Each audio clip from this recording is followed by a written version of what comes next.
नमस्कार, स्वागत है आपका बिहार समाचार में। बिहार वालों के लिए बिहार सरकार ने आज कई बड़ी घोषणाएं कर दी है। साथ ही बिहार में कई योजनाओं की भी शुरुआत की गई। तो वहीं गरीबों के लिए भी बड़ी खबर है। साथ ही मौसम विभाग ने बिहार में बारिश को लेकर भी अलर्ट जारी किया है। आज की बिहार की प्रमुख और काम की खबरों पर बात करेंगे। इससे पहले आपसे एक छोटी सी अनुरोध है, कृपया वीडियो को एक प्यारा सा लाइक अवश्य कर दीजिएगा। आपका लाइक करना ही हमारी मेहनत का फल होता है।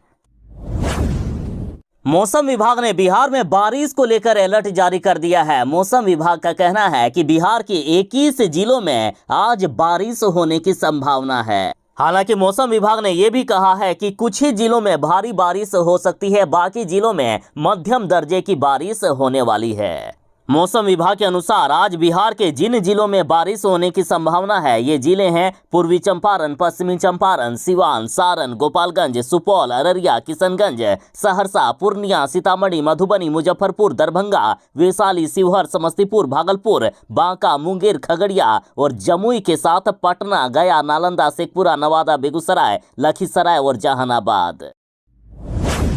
बिहार में इस बार बाढ़ ने कहर मचा कर रख दिया है। बिहार की 1 दर्जन से भी ज्यादा नदियां उफान पर है, जिससे कई इलाकों में बाढ़ का खतरा मंडरा रहा है। साथ ही कई परिवार बाढ़ से प्रभावित हो गए हैं। तो इधर बिहार सरकार ने फैसला किया है कि बाढ़ पीड़ित परिवारों को मिलेंगे अब 7,000 रुपए।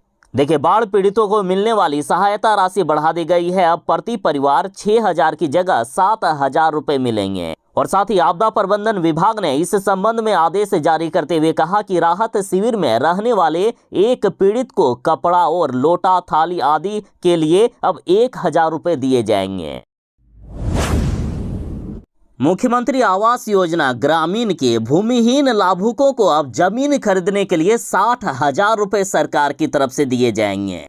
देखिए, बिहार के वैसे गरीब जिनका आवास पास हो गया है, चाहे मुख्यमंत्री आवास योजना के तहत हो या सीएम आवास योजना के तहत है, यदि उनके पास जमीन नहीं है घर बनाने के लिए या बंटवारे की वजह से यदि उनको जमीन नहीं मिला है, तो सरकार उनकी मदद करेगी। और साथ ही ये भी खबर है कि 1 जनवरी 1996 से पूर्व बने जीर्ण शीर्ण मकानों के पूर्ण करने के लिए, यानी जो मकान टूट फूट गए हैं, यदि 1996 के पहले उनका पीएम आवास या सीएम आवास जो भी पास हुआ था या इंदिरा आवास हो, तो उन मकानों को फिर से बनाने के लिए सरकार 1,20,000 रुपया की राशि दे रही है। तो वहीं 1 अप्रैल 2010 से पूर्व स्वीकृत जिन आवासों का निर्माण कार्य पूरा नहीं हुआ है, उसे पूरा करने के लिए भी 50,000 रुपया की राशि दी जाएगी। और इन योजनाओं के तहत यदि लाभुकों का नाम पास हो गया है, उनके लिए घर पास हो गया है और उनके पास जमीन नहीं है और सरकारी जमीन भी नहीं रहने की स्थिति में, वैसे लाभुकों को 60,000 रुपया जमीन खरीदने के लिए बिहार सरकार देगी। और इतना ही नहीं, 12,000 रुपया शौचालय निर्माण के लिए भी दिया जाएगा।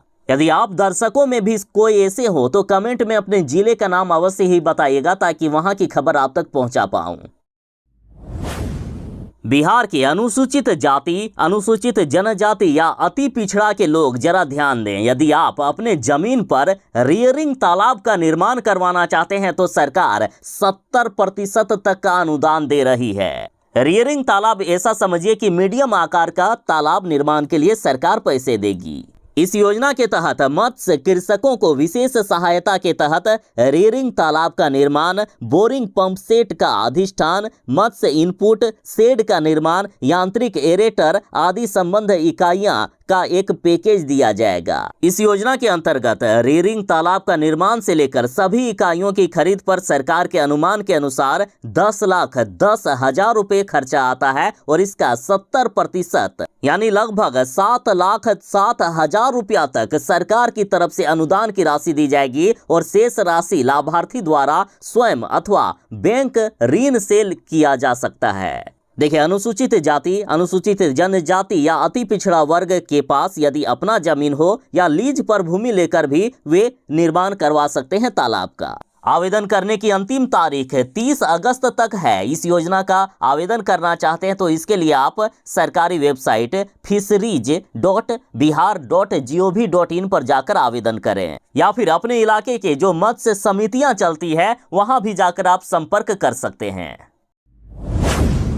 बराबर ये शिकायत आती है कि बिहार के सरकारी स्कूल में पढ़ाने वाले और खास करके नियोजित शिक्षकों को समय पर वेतन नहीं मिलता है। लेकिन अब शिक्षा विभाग की तरफ से बड़ी खबर आ रही है, शिक्षकों को अब समय पर वेतन देना होगा। यदि राशि रहते शिक्षकों का किसी भी तरह से वेतन रुका तो संबंधित अफसरों पर कार्रवाई की जाएगी। शिक्षा विभाग ने आदेश जारी कर दिया है कि शिक्षकों का वेतन बेवजह रोका गया और उन्हें समय पर वेतन नहीं मिला तो संबंधित अधिकारी पर कार्रवाई होगी। शिक्षा विभाग ने कहा है कि जिलों में पैसा रहते भी शिक्षकों को यदि समय पर वेतन नहीं मिला तो ये किसी भी सूरत पर बर्दाश्त नहीं की जाएगी। साथ ही बिहार के मुख्यमंत्री नीतीश कुमार जी ने नियोजित शिक्षकों को राज्यकर्मी का दर्जा देने की बात पर कहा है कि मेरे ध्यान में सब कुछ है, आप ठीक से बच्चों को पढ़ाइए, हम शिक्षकों को राज्यकर्मी का दर्जा जरूर ही देंगे। वैसे भी हम नियोजित प्रथा को हमेशा के लिए खत्म करना चाहते हैं। कुछ कंडीशन लाई जाएगी लेकिन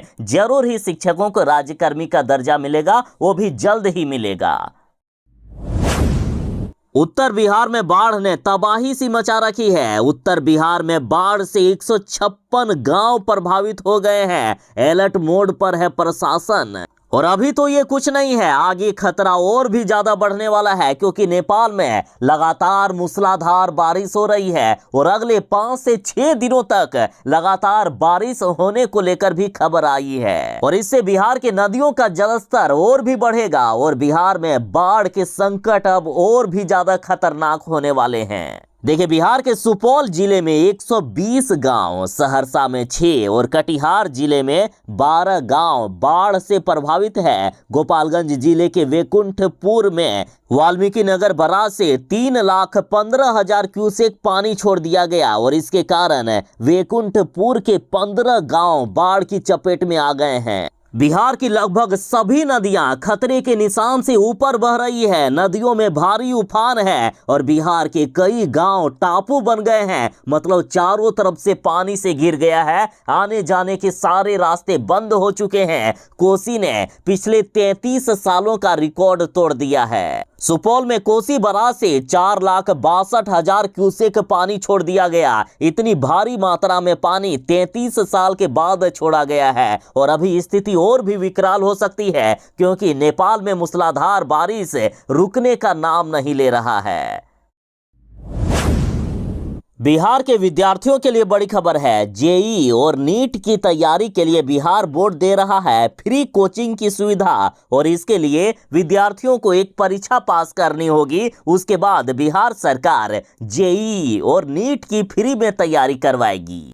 देखिए, बिहार विद्यालय परीक्षा समिति अब सरकारी स्कूलों के छात्रों को इंजीनियरिंग कॉलेजों व मेडिकल कॉलेजों के लिए जाने वाली प्रतियोगिता परीक्षाओं की तैयारी फ्री में करवा रहा है और इसके लिए आवेदन प्रक्रिया शुरू हो गई है। 15 अगस्त से ही आवेदन किया जा रहा है और 22 अगस्त के रात 12 बजे तक आवेदन लिया जाएगा। फिर 23 अगस्त को एडमिट कार्ड जारी किया जाएगा और 27 अगस्त को परीक्षा ली जाएगी। लिखित परीक्षा व इंटरव्यू के आधार पर विद्यार्थियों का चयन किया जाएगा और इसमें कंडीशन ये है कि विद्यार्थियों का गणित व विज्ञान विषय में न्यूनतम 75% अंक होना चाहिए, तभी वे अप्लाई कर पाएंगे। अब रही बात कि अप्लाई कैसे करेंगे, तो देखिए, अप्लाई करने के लिए बिहार सरकार की ऑफिशियल वेबसाइट coaching.biharboardonline.com पर जाना होगा। तो वैसे विद्यार्थी जो एक्सपर्ट टीचर के द्वारा और एक अच्छे कोचिंग में फ्री में ये सुविधाएं लेना चाहते हैं तो जल्दी से अप्लाई कर दें। केंद्र सरकार आखिर बिहार वालों से ऐसी दुश्मनी क्यों निकाल रहे हैं? आखिर मोदी जी, आपको बिहारियों के साथ आखिर दिक्कत क्या है? कहीं दिक्कत ये तो नहीं है कि बिहार में आपकी सरकार नहीं है, बीजेपी की सरकार नहीं है, लेकिन ये भी सही है कि आज जो आप लोग केंद्र में सरकार बनाए हैं उसमें बिहारियों का सबसे बड़ा हाथ है। देखिए, यदि केंद्र सरकार सहयोग करती और दूसरे राज्यों की तरह बिहारियों के भी हित के बारे में सोचती और बिहार को भी दूसरे राज्यों की तरह यदि सुविधा मिलता तो आज कोसी मेची नदी जोड़ योजना आज सफल होती। और कोसी नदी जो बिहार में हर साल तबाही मचाती है और इस साल तो एक बड़े भूभाग में कोसी नदी के कारण हाहाकार सा मचा हुआ है, तबाही सी आई हुई है, वो आज नहीं होता। और दक्षिण बिहार जो सूखा पड़ा हुआ रहता है, मई जून के महीने में वहां सुखाड़ रहता है, वहां 12 महीनों तक पानी पहुंचता, ना ही किसानों को कोई समस्या होती और ना ही बाढ़ग्रस्त इलाकों में लोगों के लिए बाढ़ समस्या बनती। देखिए, बिहार की कोसी मेची परियोजना स्वीकृत तो हो गई है, लेकिन राशि के बंटवारे को लेकर अभी भी ये योजना लटकी हुई है। देखिए, 2019 में ही केंद्र सरकार ने इस योजना की स्वीकृति दे दी थी, जिसमें से 60% राशि केंद्र सरकार को देना था, 40% राज्य सरकार को देना था। लेकिन बिहार सरकार का कहना है कि केंद्र सरकार 90% राशि दे और हम 10% खर्च करेंगे, यानी 90/10 के अनुपात में दिए जाने की मांग हो रही है। और ऐसा मध्य प्रदेश और उत्तर प्रदेश में केंद्र सरकार ने कर भी दिए हैं, लेकिन बिहार के लिए नहीं हो रहा है। यदि केंद्र सरकार ये मान लेती है तो बिहार को बहुत बड़ा फायदा होने वाला है। कोसी बेसिन के अतिरिक्त पानी को महानंदा बेसिन में 120 किलोमीटर केनाल के माध्यम से लाया जाएगा। इस योजना से अररिया, पूर्णिया, किशनगंज और कटिहार को बाढ़ से राहत मिलेगा। साथ ही 2,14,813 हेक्टेयर में सिंचाई की सुविधा मिलेगी। बिहार के सरकारी स्कूल में पढ़ने वाले विद्यार्थी जरा ध्यान दें। बिहार के सरकारी स्कूलों के संचालन का टाइम टेबल बदल गया है। अब बिहार में कक्षा 1 से लेकर 8 तक की सभी कक्षाएं सुबह 9 बजे से लेकर 3 बजे तक संचालित की जाएगी। नए टाइम टेबल के मुताबिक अब स्कूलों में 1 घंटा के लंच ब्रेक की जगह 45 मिनट का ही लंच ब्रेक दिया जाएगा। लंच ब्रेक के बाद संचालित होने वाली 3 कक्षाओं का समय 30 मिनट की जगह अब 35 मिनट कर दिया गया है। समय सारणी के मुताबिक प्रार्थना सभा अब 50 मिनट का होगा, जो कि सुबह 9 बजे से लेकर 9:50 तक होने वाला है। सुबह 9:50 से लेकर 12:30 तक कुल 4 कक्षाएं संचालित की जाएगी। 12:30 के बाद लंच ब्रेक दिया जाएगा, जो 1:15 तक चलेगा। 1:15 के बाद 3 कक्षाएं संचालित होगी, जो 35 मिनट का होगा। पीएम किसान सम्मान निधि योजना को लेकर बिहार के किसानों को हर साल 6,000 रुपये मिलते हैं। 3 किस्तों में राशि दी जाती है। प्रत्येक 4 महीने के अंतराल में 2-2 हजार रुपये की राशि किसानों के खाते में भेजे जाते हैं। लेकिन अब बड़ी खबर है, अब किसानों को साल में 6,000 की जगह 12,000 रुपये मिलेंगे, यानी एक बार में 2,000 की जगह अब 4,000 रुपये मिलने वाले हैं। दरअसल ऐसा हो रहा है मध्य प्रदेश में। मध्य प्रदेश में मुख्यमंत्री शिवराज सिंह चौहान ने अपनी सरकार की तरफ से किसानों को हर साल 6,000 रुपये देने का ऐलान किया है। केंद्र सरकार भी 6,000 रुपया देगी और इस तरह से जुड़कर प्रत्येक साल किसानों को अब 12,000 रुपये मिलेंगे, यानी एक किस्त में 2,000 की जगह अब 4-4 हजार रुपए मिलेंगे। तो अब बिहार के किसानों ने भी मांग करना शुरू कर दिया है कि यदि मध्य प्रदेश में ऐसी व्यवस्था हो रही है तो क्या बिहार के किसान नहीं है? वैसे भी बिहार को कृषि प्रधान राज्य कहा जाता है, अतः बिहार के किसानों को भी अब प्रत्येक किस्त में 4,000 की राशि मिलना चाहिए, यानी साल के 12,000 मिलना चाहिए। अब मुख्यमंत्री नीतीश कुमार जी से बिहार के किसान भी मांग कर रहे हैं। इस वीडियो के जरिए भी हम आप किसानों से सवाल करते हैं कि क्या बिहार के किसानों को भी सालाना 12,000 रुपये मिलना चाहिए पीएम किसान सम्मान निधि योजना के तहत? कमेंट में जरूर बताइएगा। सरकारी खजाना बर्बाद ना हो जाए, इसलिए शिक्षा विभाग ने यह फैसला लिया है कि जो भी मिड डे मील में बोरा आता है, उन बोरों को बेचकर फिर से वो पैसे सरकारी खजाने में जमा कर दिए जाए। और इसलिए शिक्षा विभाग ने ये जिम्मेदारी सरकारी स्कूल के प्रधानाध्यापकों को दी है, ताकि सारे काम जल्दी से हो सके। लेकिन स्कूल के प्रधानाध्यापक ने इसका विरोध करना शुरू कर दिया है। और ऐसा भी नहीं है कि हेडमास्टर को सब्जी मंडी में जाकर बोरे की मंडी लगाकर बेचना है कि बोरा ले लो, बोरा ले लो, बल्कि जो बोरे लेने वाले होते हैं ना, बस उनको फोन कर देना है, वे खुद आएंगे और बोरा लेकर चले जाएंगे। ऐसा थोड़े ना है कि माथा पर बोरा ले लेंगे और पूरा बाजार घूमते जाएंगे कि कोई बोरा ले लो। ऐसा नहीं बेचना है, बस अपने स्कूल में ही रहना है, खुद आएंगे बोरा लेने वाले। और मार्केट में इस बोरे की कीमत ज्यादा है। पहले सरकार ने कीमत 10 रुपया रखे हुए थे, जिससे लूटपाट होती थी बोरा की, इसलिए अब 20 रुपया कीमत बढ़ा दिया गया है। और ये कोई नया आदेश नहीं है, पिछले कई सालों से ये प्रक्रिया चली आ रही है। अब जनता आप डिसाइड कीजिए कि इसमें से कौन सही है, शिक्षा विभाग या प्रधानाध्यापक जो विरोध कर रहे हैं वो। बिहार के जीविका दीदियों के लिए बड़ी खबर है। अब जीविका दीदियों को पशु सखी बनाया जाएगा। देखिए, दरअसल बिहार में पशु चिकित्सकों की काफी कमी है, जिसके कारण पशुपालकों को काफी दिक्कत होती है और अब इसकी कमी जीविका दीदी दूर करेगी। साथ ही जीविका दीदियों को अब अच्छी कमाई भी हो सकेगी। दरअसल पशु एवं मत्स्य संसाधन विभाग की तरफ से प्रशिक्षण दिया जाएगा जीविका दीदियों को। इन्हें बताया जाएगा कि किस तरह से पशुओं का इलाज करना है। साथ ही पशुओं के उपचार के लिए किट भी दिया जाएगा। देखिए, पशु एवं मत्स्य संसाधन विभाग की तरफ से जीविका दीदियों को 16 दिनों का प्रशिक्षण दिया जाएगा। प्रशिक्षण के बाद उन्हें पशु सखी का दर्जा दिया जाएगा। प्रशिक्षण के लिए पूरे राज्य में 34,000 जीविका दीदियों का चयन किया गया है। पहले चरण में 17,000 जीविका दीदियों को ट्रेनिंग दिया जाएगा, फिर बाद में दूसरे चरण में दिया जाएगा। बाकी जीविका दीदियों का भी चयन अगले चरण में किया जाएगा यदि ये सफल हुआ तो। और ट्रेनिंग के बाद जीविका दीदियों को जो किट मिलेगा उसमें से कई तरह की बीमारियों से संबंधित किताबें रहेगी। इसके अलावा दवाइयां और जरूरी सामान भी रहेगा। हालांकि सरकार की तरफ से जीविका दीदियों को इसके बदले कुछ अतिरिक्त मानदेय नहीं दिया जाएगा, लेकिन जिन पशुओं का उपचार करेंगे तो उसके बदले पशुपालकों से पैसे ले सकती है जीविका दीदी।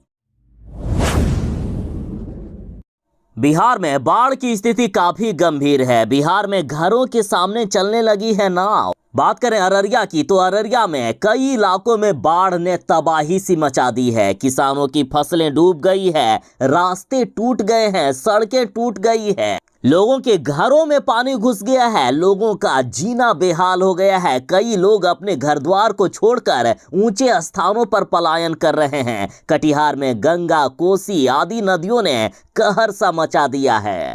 देखिए, कुछ तस्वीरें भी सामने आई है। देखिए किस तरह से ये सड़क टूटी हुई है। कटिहार के गांवों में इस कदर पानी घुस गया है कि अब गांवों की गलियों में नाव चलने लगा है। नाव के जरिए लोग अब पलायन कर रहे हैं और किसी ऊंचे स्थानों पर जा रहे हैं। कई गांव टापू में तब्दील हो गए, यानी चारों तरफ से पानी में घिर गए हैं। आने जाने के सारे रास्ते बंद हो चुके हैं। कटिहार से और कुछ तस्वीरें सामने आई है। देखिए ये गांव किस कदर पानी में घिरा हुआ है। रास्तों में पानी है। लोग कहीं नदी की धारा में डूब ना जाए इसलिए रास्ते की पहचान करके बांस से घेरा लगाकर लोग चल रहे हैं। देखिए किस तरह से पूरा इलाका जलमग्न हो चुका है। लोगों की जिंदगी यहाँ काफी मुश्किल से गुजर रही है।